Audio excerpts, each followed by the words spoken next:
మూలిగే నక్క మీద తాటిపండు పడ్డట్టు ఇటీవల వైసీపీ పార్టీ ఏ పని చేయాలనుకున్నా కానీ అన్ని ఎదురు దెబ్బలు తగులుతున్నాయి. ముఖ్యంగా లిక్కర్ స్కామ్లో హైకోర్టులో కానివ్వండి, సుప్రీంకోర్టులో కానివ్వండి, కింది స్థాయి ఏసీబీ కోర్టులో కానివ్వండి, వాళ్ళకి దెబ్బ మీద దెబ్బ తగులుతూనే ఉంది. అయితే తాజాగా రాష్ట్రం అభివృద్ధి చెందుతుంటే పాపం జగన్మోహన్ రెడ్డికి కడుపు విపరీతమైన మంట. దాంతో మనం మొన్న కూడా మాట్లాడుకున్నాం. గత వారం 10 రోజుల నుంచి టీసీఎస్కు అతి తక్కువ ధరకే భూమిని కేటాయించారు. టీసీఎస్కు భూమి కట్టబెట్టి చంద్రబాబు దోచిపెడుతున్నాడని వైసీపీ సోషల్ మీడియా కావచ్చు, వైసీపీ అఫీషియల్ మీడియా కావచ్చు, సాక్షి కావచ్చు, పూర్తిగా దీని మీద దుమ్మెత్తి పోస్తున్నాయి. అంటే ఒక రకంగా చంద్రబాబు నాయుడు టీసీఎస్కి అప్పనంగా భూమి కట్టబెట్టాడు అని ప్రజల్లోకి తీసుకెళ్లాలనే ప్రయత్నం చేసింది. పాపం దీని మీద కూడా కోర్టుకు వెళ్ళినట్టున్నారు. ఈరోజు లీజు కేటాయింపు, టీసీఎస్కి భూమి లీజు కేటాయింపుపై విచారణ సందర్భంగా హైకోర్టు కొన్ని సంచలన వ్యాఖ్యలు చేసింది. ఈ వ్యాఖ్యలు జగన్మోహన్ రెడ్డికి చెంపపెట్టు, ఒక చెంప కాదు 2 చెంపలు పెట్టని చెప్పాలి. చాలా స్పష్టమైన క్లియర్ అయినటువంటి వ్యాఖ్యలు ఈరోజు హైకోర్టు చేసింది. అందులో కీలకమైన వ్యాఖ్య ఏంటంటే, పెట్టుబడులు ఆకర్షించేందుకు ప్రోత్సాహకాలు ఇస్తే తప్పేంటి? ఇదే మొట్టమొదటగా హైకోర్టు అడిగినటువంటి ప్రశ్న. మరి దీనికి జగన్మోహన్ రెడ్డి సమాధానం చెబితే బాగుంటుంది. కోర్టు ఏమని అడిగిందంటే, పెట్టుబడులను ఆకర్షించడానికి టీసీఎస్ లాంటి ప్రతిష్టాత్మకమైనటువంటి సంస్థను రాష్ట్రంలోకి తీసుకురావడానికి కొన్ని అదనపు ప్రోత్సాహకాలు ఇచ్చి ఉండొచ్చు, ఇస్తే తప్పేంటి అనే ప్రశ్న ఈరోజు అడిగింది. అంటే మన భాషలో చెప్పాలనుకోండి, టీసీఎస్కి ప్రోత్సాహకాలు ఇస్తే నీకు నొప్పేందా జగన్మోహన్ రెడ్డి? ఇది మన భాషలో. కోర్టు ఏంటంటే డైరెక్ట్గా అలాగ అనలేదు కాబట్టి ఇస్తే తప్పేంటని మాత్రమే ప్రశ్నించింది. దాంతో ఆగలేదు. రాష్ట్రం అభివృద్ధి ప్రారంభ దశలో ఉంది. సో ఇలాంటి సమయంలో ఇలాంటి కంపెనీలు రాక అవసరం ఎంతో ఉంటుంది అని చెబుతూనే ఇంకొక వ్యాఖ్యం చేసిందంటే, భూమి ఎంతకు కేటాయించారు అనేది కాదు, టీసీఎస్ కంపెనీ రావటం వల్ల రాష్ట్రానికి ఎంత ప్రయోజనం జరుగుతుంది అనేది ఆలోచించాలి అని చెప్పి ఒక హితబోధ కూడా చేసింది. అంటే కడుపు మండిపోయి ఈనో ప్యాకెట్లు తాగినా కానీ కడుపు మంట చల్లారక అక్కసు వెళ్ళగక్కే వైసీపీ సోషల్ మీడియా కావచ్చు, జగన్మోహన్ రెడ్డికి కావచ్చు.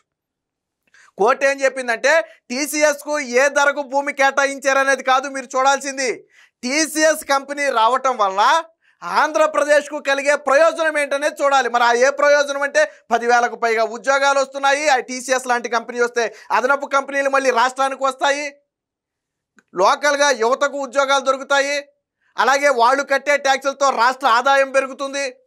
ఇది బెనిఫిట్స్. ఈరోజు కోర్టు చేసిన వ్యాఖ్య కూడా అదే. దాంతోపాటు ఇంకో వ్యాఖ్య కూడా చేసింది కోర్టు.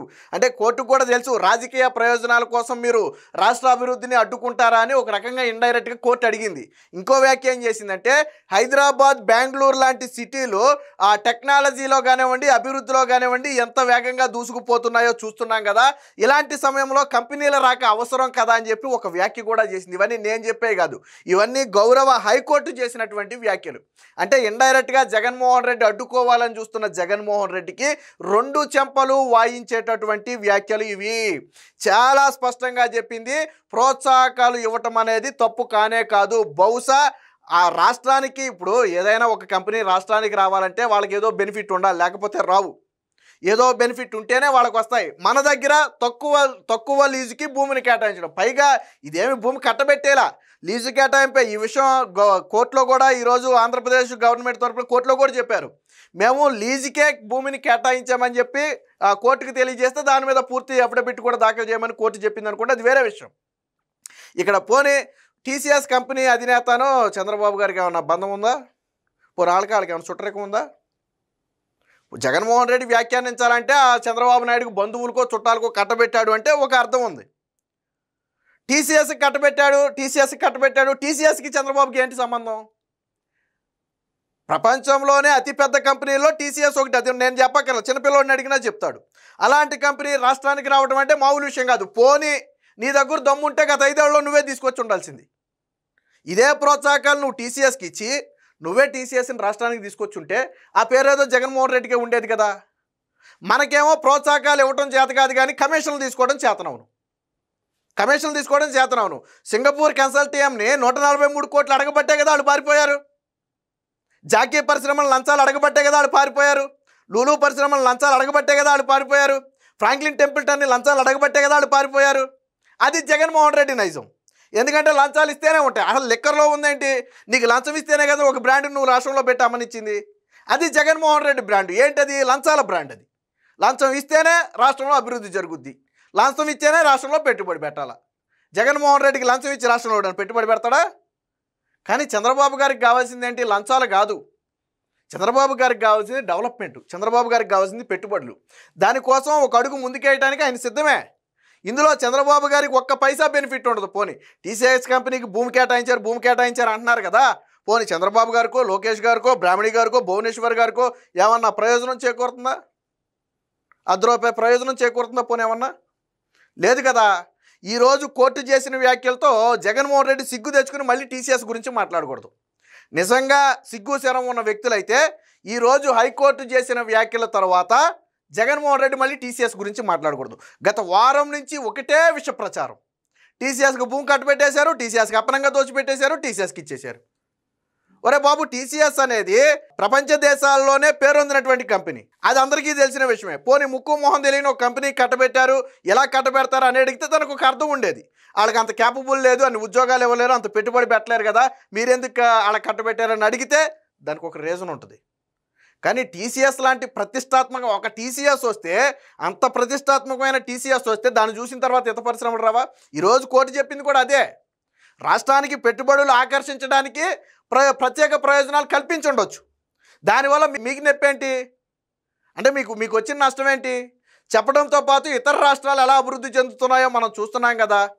సో ఇలాంటి సమయంలో ఒక రకంగా కోర్టుకి క్లియర్గా అర్థమైంది, జగన్మోహన్ రెడ్డి అనే వ్యక్తి అభివృద్ధిని అడ్డుకోవడం కోసం విశ్వ ప్రయత్నం చేస్తున్నాడు అనేది కోర్టుకు కూడా అర్థమయ్యే డైరెక్ట్గా జగన్మోహన్ రెడ్డి పేరు ఎక్కడా పెట్టకుండా కంపెనీకి ప్రోత్సాహకాలు ఇస్తే మీకు వచ్చిన నష్టం ఏంటని క్వశ్చన్ చేసింది.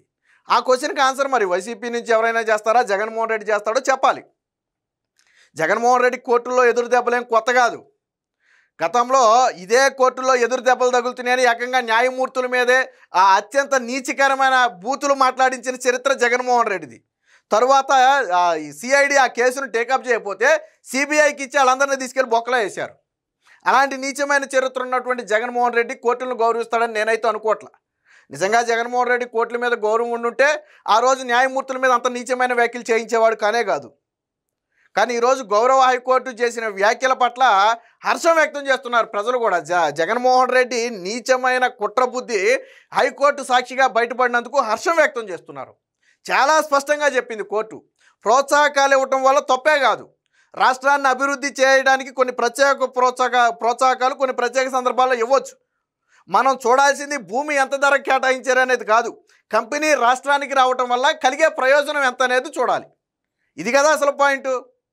ఆ కంపెనీకి మనకు దగ్గరికి రావటం వల్ల మనకి ఏం బెనిఫిట్స్ కలుగుతున్నాయి?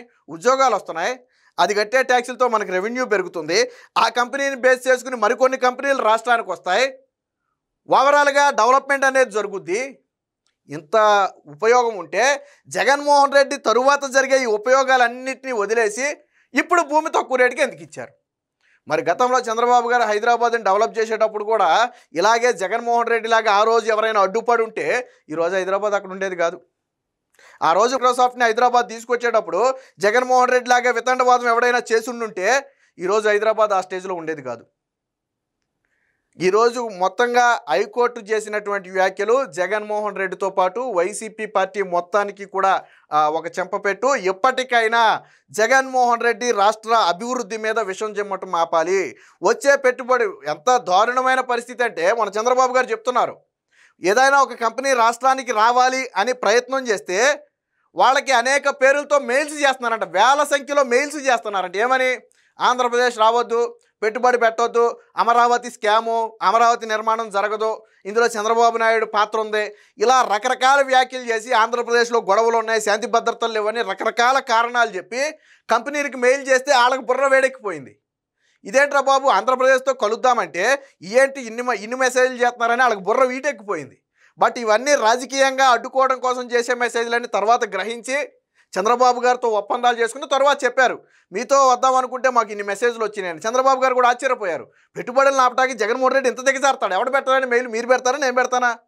ఒక కంపెనీని రావద్దని మీరు పెడతానా నేను పెడతాను? ఎవరు పెడతారు మెయిల్? ఆ పెట్టే అవసరం ఎవరికి ఉంది? ఒక జగన్మోహన్ రెడ్డికి ఉంది. నిరుద్యోగ యువత అయితే పెట్టడు కదా, రాష్ట్రం అభివృద్ధి చెందాలనుకునేవాడైతే పెట్టడు కదా. ఎవరు పెడతారు? రాజకీయంగా లబ్ధి పొందాలనుకునే జగన్మోహన్ రెడ్డి లాంటి వాళ్ళే పెడతారు. మొన్న ఆయన చెప్తే ఆశ్చర్యం వేసింది. అంటే అభివృద్ధి మీద ఏ స్థాయి కుట్ర జరుగుతుంది అనడానికి ఇది ఒక ఉదాహరణ. ఏది ఏమైనా మొత్తంగా టీసీఎస్ భూమి కేటాయింపులను హైకోర్టు సమర్థించడం అనేది ఖచ్చితంగా జగన్మోహన్ రెడ్డికి చెంపపెట్టు.